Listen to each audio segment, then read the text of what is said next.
तो hello guys, मैं हूं किशन और आज मैं लाया हूं प्रीमियर प्रो का जो रील कैसे बनाते हैं उसका वीडियो। अभी यहां से बनानी है अपने को नई जो प्रोजेक्ट है वो। तो प्रोजेक्ट का नाम है वो यहाँ पे लिखेंगे कि रील, ठीक है। और फिर यहाँ पे ये लोकेशन देंगे। लोकेशन इसका ये देंगे कि अपने को जो प्रोजेक्ट है वो कहाँ पे सेव करना है, क्योंकि कैसा होता है कई बार ऐसा हो जाता है कि भाई प्रोजेक्ट आधा अधूरा छूट गया और उसके बाद में अपने को जो लोकेशन है वो प्रोजेक्ट कहाँ पड़ा है वो ढूंढना है, तो उसमें इजी रहेगा। इसके लिए मैंने यहाँ पे लोकेशन दे दिया। अभी यहाँ से क्रिएट देना है तो यहाँ पे कर देना है स्किप। तो अभी क्या करना है, ये पूरा जो प्रीमियर प्रो है वो खुल गया है। अभी मैं क्या करूँगा, यहाँ से जाऊँगा जो फुटेज है उसको लेने के लिए। तो मेरा फुटेज यहाँ पे पड़ा है, ये आउटडोर शूट का, ये हार्दिक नाम है और यहाँ पे ये जगह पे क्लिप के अंदर पड़ा है। तो मैं क्या करूँगा, यहाँ से लेना है फुटेज, तो मैं ये डायरेक्ट नहीं लूँगा, यहाँ से डबल क्लिक करूँगा जो प्रोजेक्ट रील लिखी हुई है वहाँ से। यहाँ से डी में गया और फिर सॉरी डी में नहीं, ई में पड़ा है। तो आउटडोर बेबी शूट के अंदर और यहाँ पे गया और फिर ये रूट के अंदर क्लिप, और क्लिप के अंदर जो मेरा जो क्लिप है वो पड़ी है यहाँ पे, बराबर। तो अब यहाँ से मैं इसको चेक करूँगा। देखो ये यहाँ पे, ये देखो ये ऐसे।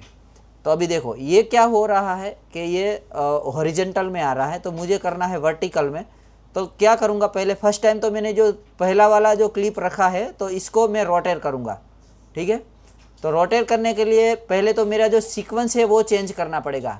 यहाँ पे सीक्वेंस में जाएंगे, सीक्वेंस सेटिंग के अंदर जाएंगे और फिर ये जो सीक्वेंस है उसकी फ्रेम रेट चेंज कर देंगे। यहाँ पे 1920 है, वहाँ पे 1080 कर देंगे, 1080, और फिर 1080 की जगह पे कर देंगे 1920। कंट्रोल ए करके 1920। तो ये जो सीक्वेंस है वो चेंज हो गया, ठीक है। तो ये HD में हो गया। अभी क्या करेंगे, ये देखो, अब इसको डबल क्लिक करके फिर मैं यहाँ से रोटेट कर दूंगा, ऐसे सीधा कर दूंगा, ऐसे इस तरह से। तो ये देखो, ये जो पहले आड़ा आ रहा था अभी कंप्लीट सही हो गया, उभा हो गया, ठीक है। तो अब देखो दूसरी क्लिप मैं यहाँ पे डालूंगा तो क्या होगा, दूसरी क्लिप भी ऐसी आड़ी आएगी। तो अभी इसका जो इफेक्ट कंट्रोल में जाऊंगा और इफेक्ट कंट्रोल के अंदर जाके फिर मोशन के अंदर जाऊंगा और फिर उसके अंदर सेव प्रीसेट कर दूंगा। सेव प्रीसेट के अंदर जाके मैं कुछ तो नाम लिख दूंगा, AAA करके, AAA 1111, ये मेरा प्रीसेट है। तो इससे क्या होगा, अभी ये जो दूसरी वाली क्लिप है उसको मुझे ऐसे मैन्युअली नहीं करनी पड़ेगी। तो यहाँ पे ये इफेक्ट वाला जो विंडो है वो आ गया है। तो अभी मैं यहाँ पे जो मैंने प्रीसेट सेव किया था उसका नाम था AAA 11। तो मैं इसको सीधा यहाँ पे रखूँगा तो ये ऑटोमेटिक रोटेट हो जाएगा, सीधा हो जाएगा। ये हो गया। तो अभी देखो ये और ये, तो पहले सब जो क्लिप है उसको इस तरह से करना है। तो अभी मैं इसको डिलीट कर देता हूँ क्योंकि इसका मुझे खाली दिखाने के लिए मैंने जो क्लिप है उसको लिया था। तो अभी क्या करना है, ये रील बनाने के लिए जो फर्स्ट है वो यहाँ पे देखूँगा, क्योंकि यहाँ पे जो है ऑर्गेनेंस पहले लिए हुए हैं, तो इसको मैं डिलीट कर दे रहा हूँ। फर्स्ट वाली क्लिप जो है वो यहाँ से लूँगा, ठीक है, क्योंकि इसमें कैसा हुआ है बीच में से जो है वो ऑर्गेनेंस का फ़ोटोस लिया हुआ है। तो ये रहा, ठीक है। तो ये आ गया। अभी इसको मैं इफेक्ट के अंदर जाके यहाँ से ये वाला रखूँगा, ठीक है। तो ये हो गया सीधा। अब क्या करना है, इसको कटिंग करना है आगे पीछे से, ठीक है। तो ये जो है उसको मैं यहाँ से कटिंग कर दूँगा Q करके, और फिर यहाँ पे W करके कटिंग करूँगा, ठीक है। W और Q करके, देखो W और Q करने में भी दूसरा एक ध्यान रखना है अपने को, यहाँ पे और यहाँ पे क्लिक नहीं होगी तो W और Q से नहीं कटेगा। तो इस तरह से होता है। तो यहाँ पे खास इसको जो है वो क्लिक रखनी है, यहाँ पे जो वो ब्लू वाला जो निशान है वो दिखना चाहिए यहाँ पे, ठीक है। तो मैंने इस तरह से कर दिया, ये हो गया, ठीक है। ये आगे से भी कट कर दूंगा और फिर ये हो गया, ठीक है। अब दूसरी क्लिप लूँगा, दूसरा ये वाला लूँगा, ठीक है। तो इसकी भी जो है वो क्रॉस फ्रेम है, तो इसको भी सीधा करने के लिए जो मैंने जो इफ़ेक्ट सेव किया था वो कर दिया, मोशन जो सेव किया था वो, ठीक है। तो ये दूसरी वाली क्लिप है, तो इस तरह से चेक करनी है यहाँ से, ठीक है। और यहाँ से भी डबल क्लिक करके अपन यहाँ से भी चेक कर सकते हैं, ये अच्छा रहेगा। यहाँ से देखो इस तरह से, लेकिन ये थोड़ा क्रॉस है तो इतना जमता नहीं है, तो फिर डायरेक्ट लेके भी कर सकते हैं। तो ये इतना सा लिया, ठीक है। ये देखो, तो इसको मैं कर देता हूँ डिलीट और फिर इसको मैं यहाँ पे रख देता हूँ, इसको यहाँ पे रख देता हूँ, ठीक है। ये रहा देखो, और ये क्रॉस है तो इसके ऊपर भी मैं क्या करूँगा, यहाँ से ऐसे ले लूँगा, ठीक है। तो 1 2 3।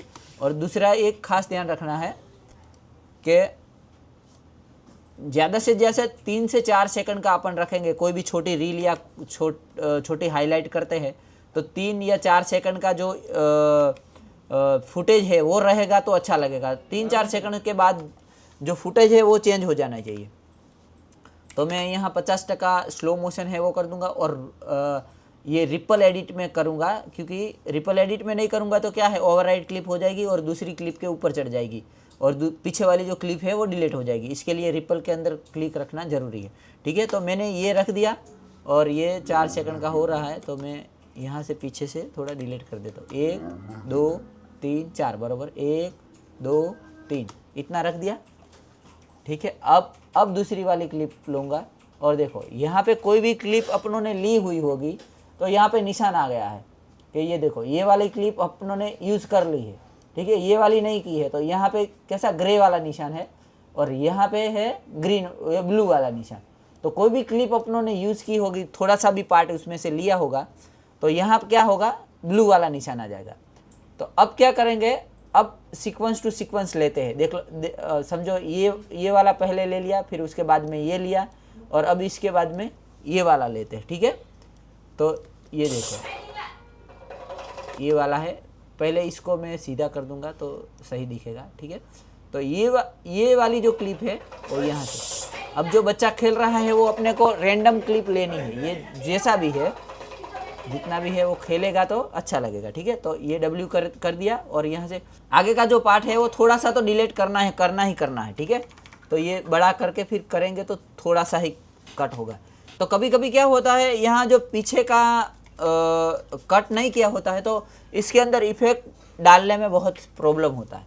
तो अब हमने डाल दिया तो ये इफेक्ट डालने में कोई दिक्कत नहीं रहेगी, ठीक है। तो इसको भी मैं 50% करूँगा या तो फिर 60% करूँगा, ठीक है। क्योंकि लंबी क्लिप है तो 60% करेंगे तो भी चलेगा, क्योंकि थोड़ा सा स्लो मोशन चाहिए, क्योंकि इतना नहीं करेंगे तो बहुत ज़्यादा लंबा हो जाएगा और कोई भी जो देखने वाला है उसको बोरिंग लगेगा। ज़्यादा एक ही क्लिप ज़्यादा टाइम चलेगी तो उसको बोरिंग लगेगा। इसके लिए हम है ना इसको कम स्लो मोशन किया, क्योंकि हमने अपने को क्या करना है, लंबा जो फुटेज है वो लंबा लेना है, ज़्यादा लेना है इसके लिए, ठीक है। ये हो गया। अभी मैं दूसरा जो फुटेज है वो लेता हूँ।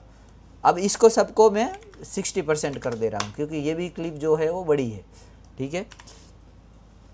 तो ये ले लिया, इसको स्लो मोशन कर दिया, अभी इसको जो है वो यहाँ पे ले लिया।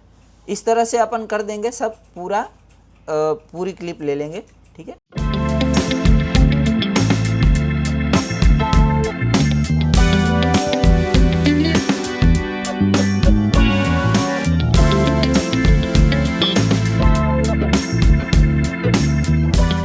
और अभी ये लास्ट क्लिप थी, ठीक है।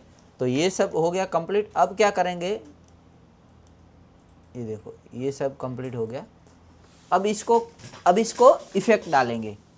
इफ़ेक्ट किस तरह से डालेंगे, जैसे कि ये है, इसको स्लो मोशन किया है, ठीक है, ये भी किया है और इसको भी किया है, ठीक है।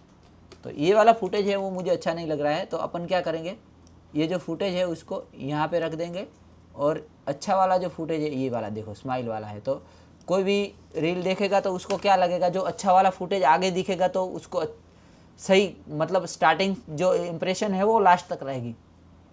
तो अपन क्या करेंगे, जो अच्छा वाला है वो फुटेज आगे ला के रख देंगे। उसके बाद में ये देखो ये लास्ट वाला फुटेज थोड़ा सा अच्छा नहीं था, ये पीछे देख रहा, तो उसको मैं कटिंग भी कर सकता हूँ, तो कटिंग कर दिया, ठीक है। और रखना हो तो रख सकते हैं, समझो कोई टाइम ऐसा हुआ कि भाई जो रील है वो कम हो रही है, जो 40 सेकंड से नीचे हो रही है, तो अपन कोई भी जो फुटेज है वो लंबा करके ले सकते हैं, कोई भी फुटेज ले सकते हैं, लेकिन यहाँ पे अच्छा शूट किया हुआ है तो कोई इश्यू नहीं है, ठीक है। तो ये मैंने कर दिया, पूरा जो लाइन है वो कंप्लीट। अब इसको क्या करना है, कलर करेक्शन करना है और फिर उसका आउटपुट निकालना है, ठीक है। तो मिलते हैं नेक्स्ट वीडियो में, फिर देखते हैं कि आउटपुट, इफेक्ट और कलर करेक्शन कैसे करते हैं।